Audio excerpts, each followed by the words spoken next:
ನಮಸ್ಕಾರ ಮಿತ್ರರೇ, ಶ್ರಾವಣ ಮಾಸದ 17ನೇ ದಿನದ ಶುಭಾಶಯಗಳು. ಇಂದಿನ ನಮ್ಮ ವಾಯುವಿಹಾರ ಗದ್ದಿಗೆಯಲ್ಲಿ ಇಂದಿನ ಒಂದು ಪುಟ್ಟ ಕತೆ. ಮಗಳು ಪ್ರಶ್ನೆಯನ್ನು ಮಾಡುತ್ತಾಳೆ ತಂದೆಗೆ. ಈ ಒಂದು 4 ವರ್ಷದ ಗಿಡವು ಇದನ್ನು ಕಿತ್ತಿಕೊಂಡು ಹೋಗಿ ನಮ್ಮ ಮನೆ ಅಂಗಳದಲ್ಲಿ ಹಾಕಿದರೆ ಹೇಗಾದೀತು ಅಂಥೇಳಿ ಮಗಳು ತಂದೆಗೆ ಪ್ರಶ್ನೆ ಮಾಡುತ್ತಾಳೆ.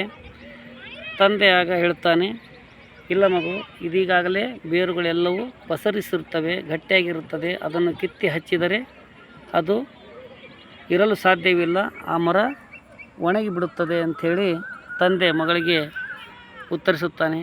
ಆಗ ಮಗಳು ಮತ್ತೊಂದು ಪ್ರಶ್ನೆಯನ್ನು ಮಾಡ್ತಾಳೆ.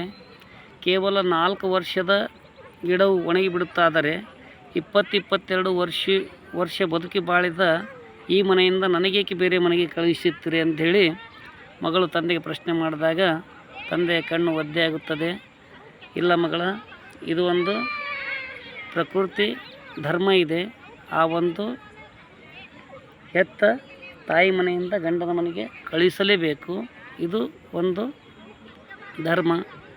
ಹಾಗಾಗಿ ನೀನು ಇಲ್ಲಿ ಹೇಗೆ ಬದುಕಿ ಬಾಳಿ ಎಲ್ಲರ ಮನವು ಗೆದ್ದಿರುತ್ತೀಯೋ ಅದೇ ರೀತಿ ಅಲ್ಲಿ ಉಳಿದ ದಿನಗಳು 80 ವರ್ಷಗಳ ಕಾಲ ನಿನ್ನ ಬದುಕು ಒಂದು ಭವ್ಯವಾಗಿರಿಸಿಕೊಂಡು ಎಲ್ಲರಿಗೂ ಹೌದು ಅನ್ನುವ ಹಾಗೆ ಬದುಕಿ ನೀನು ಬಾಳಬೇಕು ಎಂದೇಳಿ.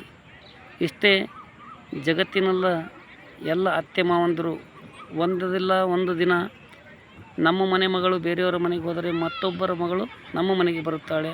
ಅವಳಿಗೆ ನಾವು ಮಗಳೆಂದು ಭಾವಿಸಿದರೆ ನಮ್ಮ ಜೀವನವು ಅದೆಷ್ಟೋ ಸುಖಿಯಾಗಿರುತ್ತದೆ. ಮತ್ತೆ ಭೇಟಿಯಾಗೋಣ. ನಮಸ್ಕಾರ.